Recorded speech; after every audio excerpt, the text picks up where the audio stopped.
memang salah satu kekuatan dari instrumen syariah ini adalah basis investor yang kuat dan sebenarnya imbal hasilnya cukup menguntungkan.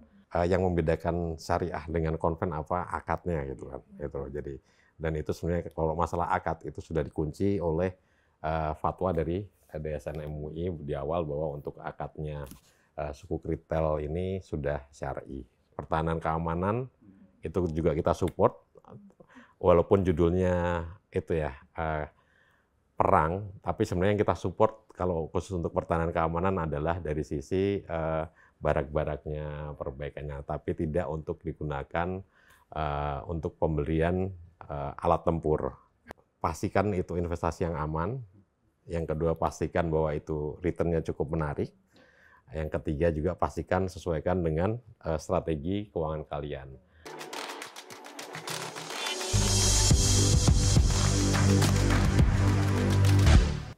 Halo, selamat datang di podcast Bareksa Insight bersama saya Hanum Kusumadewi dan saya bersama dengan Rahmat Hidayat. Kami sedang berada di kantor DJPPR Kementerian Keuangan. Kembali lagi ke sini dan kami akan membahas tentang SBN Retail Syariah. Bersama dengan narasumber kita kali ini, Direktur Pembiayaan Syariah DJPPR Kemenkeu, Bapak Tony Prianto. Terima kasih Pak sudah menyambut kami di sini ya Pak ya. Terima kasih Pak. Oke, mungkin sebelumnya kita kasih selamat dulu nih Pak, Bapak mendapat mandat baru nih di Direktorat Pembiayaan Syariah ya Pak ya. Jadi ini nanti SR21 nih penawaran SBN Syariah Retail pertama gitu ya, yang dalam kepemimpinan Bapak ini. Oke. Kita masuk aja ya, langsung mau membahas SBN Syariah. Jadi kalau dari seluruh penawaran SBN Retail itu kan di tahun ini kan sebelumnya tuh udah ada 4 ya Pak ya, 4 seri. Ada ORI, ada SR, SBR, sama sukuk tabungan ST. Nah itu kan ada yang syariah, konvensional gitu. Nah terus kalau menurut data nih, yang syariah itu jumlah investornya tuh lebih banyak gitu secara akumulasi ya Pak ya. Sukuk tabungan dan SR nih. Sekitar 142.000 gitu, sedangkan yang konvensional tuh sekitar 120.000 investor gitu. Mungkin Bapak bisa komentar nih, apa ini menunjukkan memang animo syariah tuh lebih banyak gitu untuk SBN syariah. Iya, baik. Terima kasih ya Mbak ya. Assalamualaikum warahmatullahi wabarakatuh. Jadi pertama-tama terima kasih ucapannya ya Pak Mas atas mandat barunya sebenarnya, dan benar ini salah pertama untuk SBN Retail ya yang di kepemimpinan saya.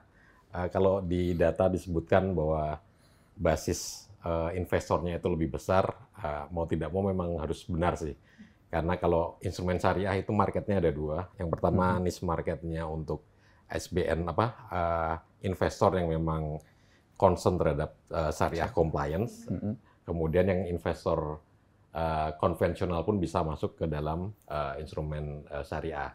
Karena kalau to some extent dibilang kan konvensional ya tidak terlalu concern syariah, yang penting imbal hasilnya cukup menguntungkan.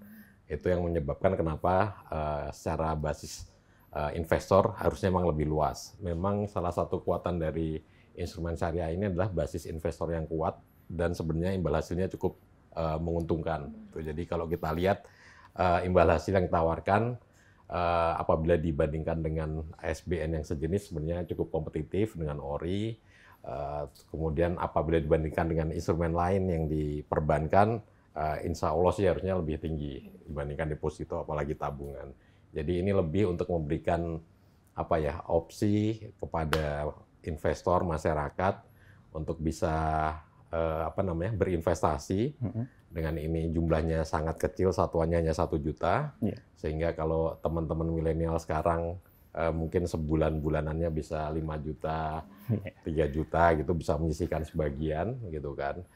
Kemudian juga dari sisi imbal kuponnya diberikan itu nanti bulanan, sehingga bisa untuk berlatih mengelola investasinya itu sendiri. Mungkin itu untuk pembukaannya Mbak. Oke.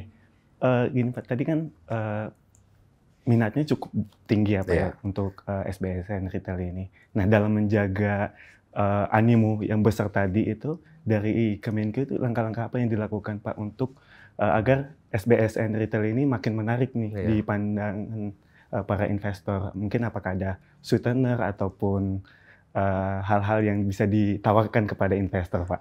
Iya, jadi memang untuk sweetener sendiri sebenarnya itu masuk yang paling utama memang sweetener kalau instrumen adalah imbal hasilnya gitu kan. Jadi kalau kita lihat SR ini nanti muncul seperti saya sampaikan tadi, harusnya kalau cuma dibandingkan dengan konvensional perbankan lebih bagus. Kemudian untuk dibandingkan dengan yang retail jenis cukup kompetitif.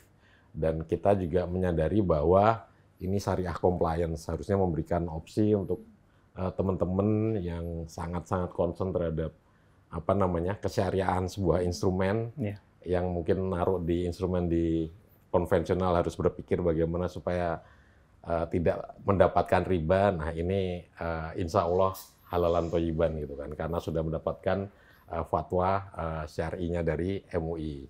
Kemudian juga kita sadar bahwa informasi ini sangat-sangat belum bisa menjangkau luas ke seluruh pelosok. Jadi memang untuk sisi literasi, edukasi sosial itu coba kita kembangkan, termasuk untuk melakukan beberapa event.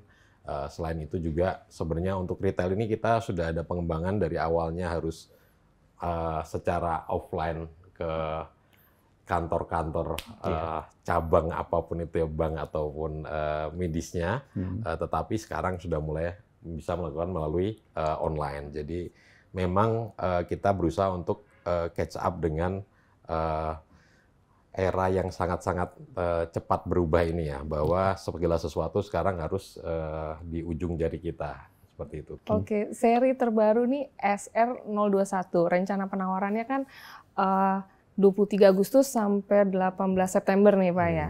Kalau kita lihat yang seri sebelumnya yang SR juga itu kan SR20, peminatnya dari segi penjualan cukup besar juga tuh, sekitar 21 triliun ya. Kalau dari Bapak nih untuk penawaran yang kali ini SR21 ada targetnya nggak Pak? Dari sisi nilai penjualan juga jumlah investornya gitu Pak? Ya, kalau dari sisi kami memang sesuai dengan target bahwa ini mirip-mirip dengan seri sebelumnya, dengan range kurang lebih seperti itu ya, antara 15-20 triliun, dan juga kita melihat bahwa untuk penerbitan kali ini kita berharap nanti tidak hanya dari sisi investor partisipasinya lebih besar, tapi juga dari segi basis investornya lebih luas.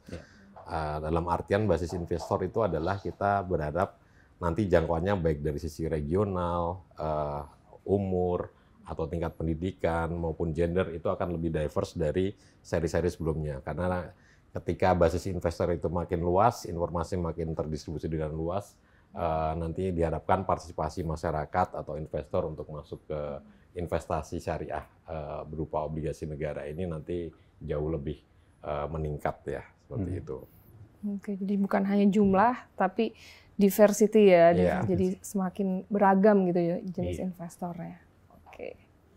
Nah, kalau dari SR21 ini yang menarik dibandingkan, ya oke, kalau seri sebelumnya memang tadi Bapak udah sebutkan ya, dengan instrumen lain misalnya deposito syariah atau instrumen lain lah yang syariah gitu juga itu Pak.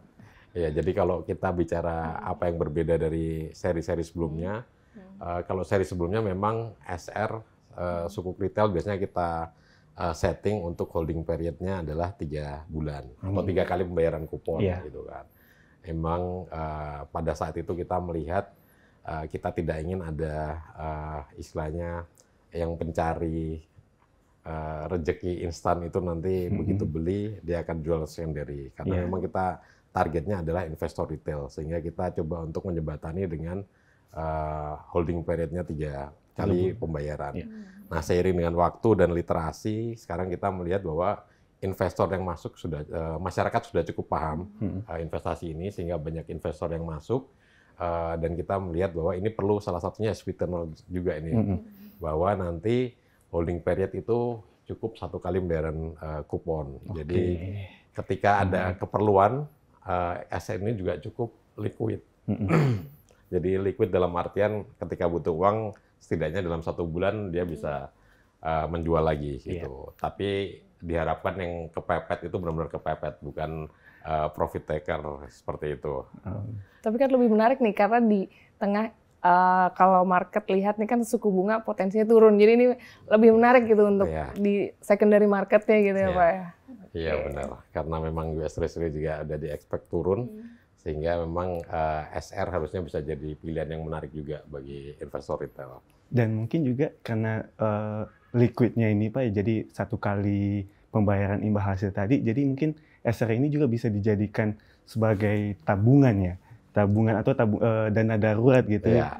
Mungkin tadi Pak Tony juga bilang rajin nabung pangkal kaya, sekarang rajin investasi pangkal kaya gitu ya Pak ya. Jadi dengan investasi di SR021 ini bisa kaya juga jadinya. Ada passive income ya bulanan itu tadi ya. Jadi memang ini salah satu terobosan yang membuat diharapkan nanti teman-teman itu tidak merasa uangnya terpenjara selama 3 bulan selama ini. Ini cukup dengan 1 bulan. Asumsinya dalam 1 bulan tuh ya bisalah untuk kalaupun ada keperluan bisa di bridging dulu, tapi sudah ready untuk bulan berikutnya untuk ketika mau dijual seperti itu sih. Oke. Berkaitan dengan imbal hasil tadi atau kupon nih. Ini kan yang sweetener ya buat investor gitu ya. Ini kalau dari DJPPR atau Kementerian Keuangan ini mempertimbangkan kupon atau imbal hasil ini bagaimana sih Pak? Apa saja gitu selain kita tahu BI rate atau suku bunga acuan gitu. Untuk kedepannya apa lagi yang dipertimbangkan itu? Ya, jadi memang kita tidak bisa meninggalkan dari makronya ya, bahwa ekspektasi market terhadap Fed rate yang menjadi basis untuk perhitungan yield kita selama ini itu jadi pertimbangan. Tapi paling gampangnya adalah kita mencoba melihat imbal hasil dari instrumen-instrumen serupa yang bersesuaian, yang tenornya mirip-mirip, itu yang kita akan bandingkan. Dan dari situ biasanya kita kasih sweetener sedikit lah, tambahan sedikit berapa bits untuk memastikan bahwa ini akan menjadi instrumen yang menarik. Dan di satu sisi sebenarnya di Direktorat Pembiayaan Syariah, kita mandatnya juga tidak hanya terkait pembiayaan APBN, tetapi juga termasuk kita harus coba untuk mengembangkan ekonomi syariah. Jadi dengan kita menerbitkan instrumen syariah sendiri, ini juga menjadi salah satu metode pendalaman market kita supaya nanti sukuk ke depannya juga menjadi lebih menjadi tuan rumah di negara yang mayoritas muslim ini. Seperti itu. Oke, itu tadi ya. Terus kalau dibandingkan dengan deposito syariah gitu atau pembiayaan syariah yang lainnya gitu, apa sih keunggulan dari sukuk retail ini gitu? Jadi kalau sukuk retail yang jelas nih instrumennya pemerintah ya. Jadi memang dia sovereign. Jadi artian sovereign adalah ya punyanya pemerintah. Jadi kalau punya deposito atau tabungan itu adalah punyanya bank ya. Nah, kalau bank itu istilahnya kalau anak sekarang armornya kurang tebel lah ya. Kalau ada serangan itu bisa collapse gitu kan. Sementara kalau sovereign ya sovereign di dalam terminologi capital market kan risk free rate-nya itu ya government itu gitu kan. Jadi bisa dibilang ini adalah instrumen investasi yang bebas resiko karena resikonya dia gagal bayar untuk pemerintah adalah ketika government kita itu runtuh gitu kan atau bangkrut gitu kan, dan itu unlikely sama amit-amit ya gitu. Seperti itu Pak. Jadi memang dari sisi baik dari sisi return-nya itu insya Allah lebih baik, dan juga dari sisi keamanannya dia juga lebih baik, walaupun sebenarnya deposito ya itu sama extent ada dari LPS juga, tetapi balik lagi ini adalah sovereign instrumen dari pemerintah. Oke. Dijamin, kita bisa bilang dijamin oleh negara gitu ya Pak ya, instrumen ini. Oke. Mungkin dan kalau kita bicara terkait prinsip syariahnya Pak di sukuk retail ini, nah untuk sukuk retail ini tuh ada yang mengawasinya nggak sih Pak? Kalau boleh tahu mungkin pada saat penerbitan ada syarat-syarat yang diberikan gitu dari penerbitan SR021 ini Pak. Iya, jadi kalau untuk kesyariahannya sebenarnya kan ini istilahnya apa ya? Kita membangun mekanismenya ya. Mekaniknya ini yang memang kita memintakan fatwa dari DSN MUI untuk fatwa kesyariahannya, termasuk di dalamnya itu adalah fitur, kemudian akad, terms and condition dari instrumen SBSN. Jadi untuk kesesuaian ini sudah mendapatkan fatwa dari DSN MUI bahwa SR ini sudah syar'i, tapi untuk ketika eksekusinya kemudian pengawasan terhadap compliance dari instrumennya, memang kalau dari sisi kami tidak ada yang mengawasi, karena satu, yang pertama yang diawasi itu sebenarnya kalau syariah itu ya dari akadnya tadi, which is itu artinya ya kita cukup sekali kita meminta fatwa terkait instrumen tersebut, skemanya. Terus yang kedua, ketika untuk proceed-nya sebenarnya memang akadnya ini untuk penggunaan di pemerintah untuk pembiayaan pembangunan. Jadi itu yang mungkin kita tidak spesifik karena memang sudah secara skemanya sudah syar'i dan proceed-nya itu adalah istilahnya yang mengalir saja karena dia hanya mekanik uang masuk dan juga keluarnya. Tapi instrumennya sendiri sudah difatwakan syar'i seperti itu. Oke, jadi harusnya masyarakat tidak perlu ragu lagi terkait kesyariahan dari suku retail. Iya, karena memang kalau teman-teman selama ini kan yang membedakan syariah dengan konven akadnya gitu. Gitu. Jadi, dan itu sebenarnya kalau masalah akad itu sudah dikunci oleh fatwa dari DSN MUI di awal bahwa untuk akadnya suku retail ini sudah syar'i seperti itu. Oke, sekarang balik lagi mengenai investor gitu ya Pak ya. Sebelum adanya ISBN gitu ya tahun 2017-an itu kan jumlah investor SBN itu kan masih sekitar 100 ribuan gitu ya jumlah investornya. Nah sekarang kita di 2024 sudah menembus 1 juta gitu, 1 juta investor gitu. Mungkin ini dari sini mau kemana lagi Pak? Apa masih bisa tumbuh lebih besar atau dari Kemenkeu ada target tersendiri gitu, mau berapa? 10 juta atau berapa Pak? Iya, memang kalau kita bila bandingkan dengan investor reksadana yang sekarang itu sekitar 12 jutaan investor saham, dan juga surat berharga lainnya sekitar hampir 6 juta ya investor.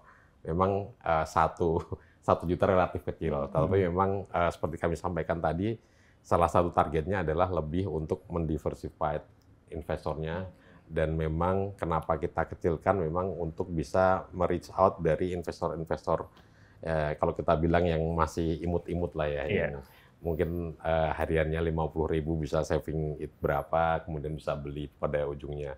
Karena memang kayaknya di masa-masa sekarang teman-teman memang harus mulai melek investasi dari awal ya.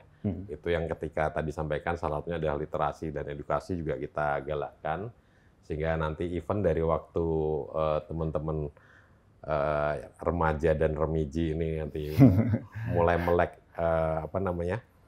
keuangan, itu mereka sudah punya basis yang cukup lah untuk melihat bagaimana berinvestasi yang baik, apa itu resiko, dan bagaimana mengelola keuangan mereka seperti itu.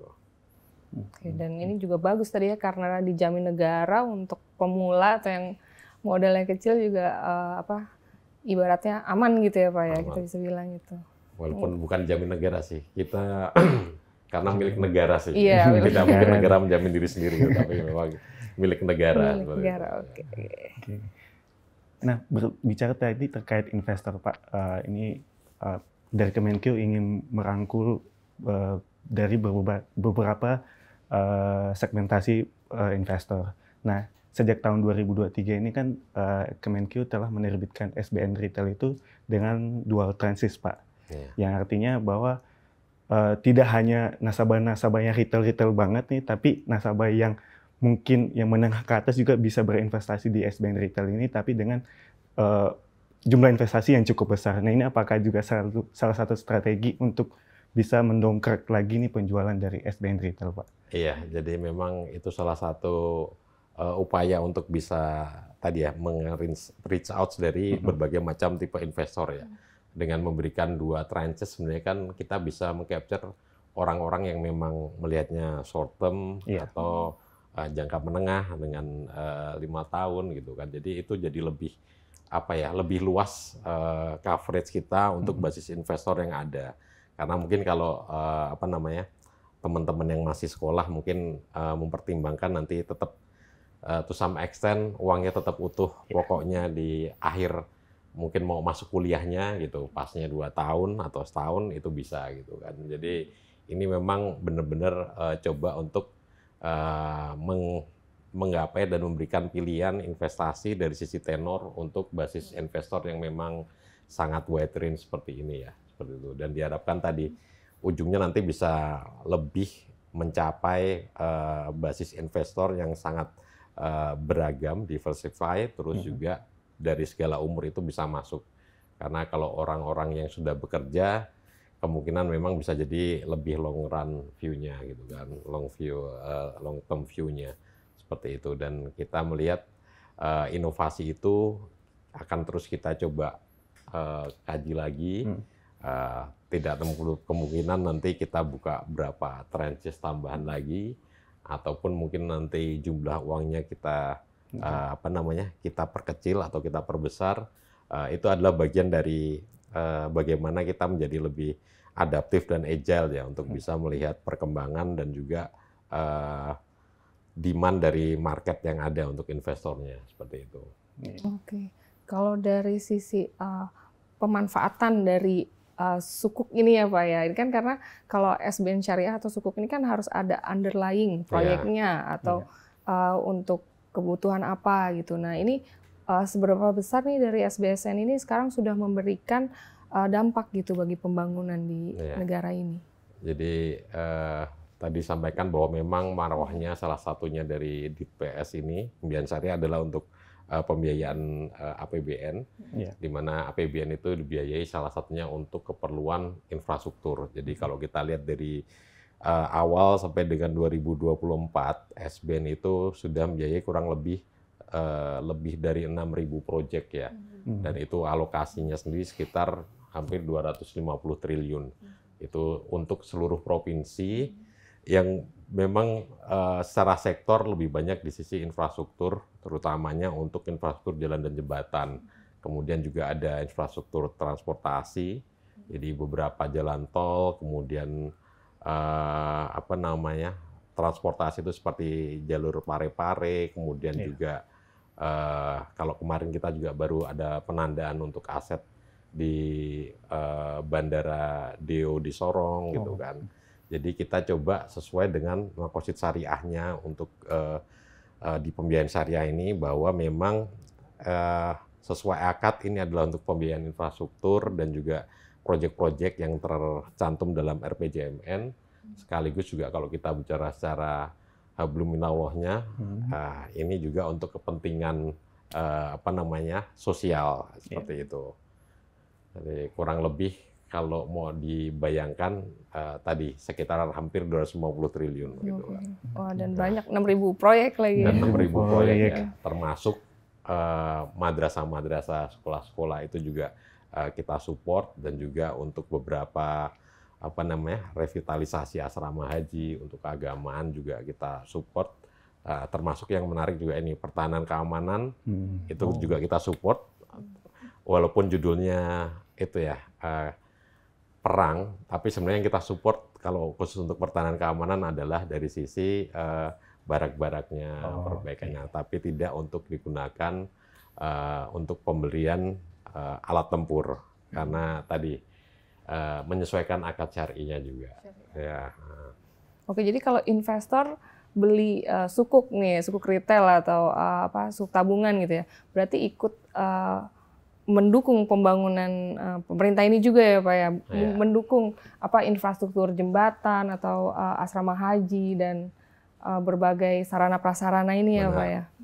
Oke, mungkin bisa kasih tips atau saran-saran buat calon investor yang belum beli gitu ya, atau masih mempertimbangkan untuk membeli sukuk retail atau sukuk SBSN retail ini. Ya, baik. Jadi buat teman-teman yang sekarang sedang berlebih uangnya maupun pas ada uang saja gitu kan, bisa dipertimbangkan SBSN ini atau sukuk retail ini, terutama untuk yang seri 021. Karena tadi pertama kita unlike dengan yang konvensional, yang paling utama adalah ini lebih ke bahwa dengan berinvestasi ke SR ini kita sudah menjalankan salah satu tuntunan agama ya, bahwa kita coba untuk menggunakan kesyariahan dalam segala aspek kehidupan termasuk dalam berinvestasi. Karena SR ini adalah salah satu instrumen investasi yang aman karena milik negara, diterbitkan oleh negara, dan juga sudah mendapatkan fatwa syariah. Sehingga untuk teman-teman yang concern terkait syariah compliance, ini sudah cukup syar'i karena sudah dari sisi pemerintah melalui Dasar-Umi sudah mensertifikasi syariah. Kemudian yang kedua, tidak hanya bagi yang concern terhadap syariah, tapi teman-teman juga baik yang biasanya di konvensional bisa mempertimbangkan juga, mengingat ini akan memberikan kupon yang sangat-sangat kompetitif juga, even dibandingkan dengan yang konvensional, sehingga bisa jadi pertimbangan lain untuk investasi selain kalau biasanya di konvensional. Juga kita melihat ini tadi ya aman karena punya pemerintah, dipastikan tidak ada deg-degannya untuk investasi bodong atau tidak kembali, karena memang kita dilindungi undang-undang juga untuk SBSN ini. Dan yang ketiga tadi jangan khawatir, walaupun ini tadi judulnya syariah, tapi sebenarnya dari sisi return cukup menarik, kompetitif, dan sekaligus juga kita tetap bisa mensupport juga untuk pembangunan nasional. Jadi istilahnya bukan double ya, triple mungkin ya. Jadi untuk hubungan hablum minallahnya dapat pahala karena investasi di syariah, kemudian untuk imbalannya juga cukup kompetitif, dan ketiga juga kita cukup bertanggung jawab sebagai warga negara ikut mensupport pembangunan nasional melalui investasi di SR ini.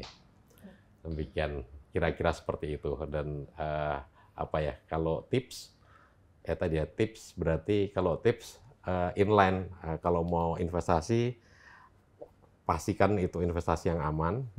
Yang kedua pastikan bahwa itu returnnya cukup menarik. Yang ketiga juga pastikan sesuaikan dengan strategi keuangan kalian. Yang kalau di SR ini sebenarnya untuk holding period 1 bulan cukup menarik karena bisa dibilang itu cukup liquid, mudah untuk dijualbelikan, seperti itu. Jadi untuk menutup tips tadi dan fitur dari SR rasanya itu cukup menarik dan cukup pas untuk teman-teman baik yang sudah gaji puluhan juta maupun yang baru gaji dari orang tua untuk bisa masuk ke SR 021 ini. Wah, super ya.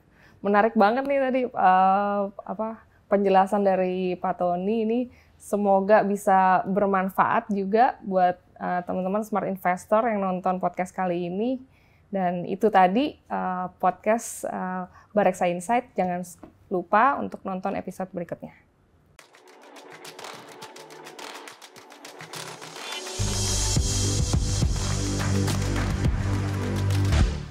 Bareksa Insight.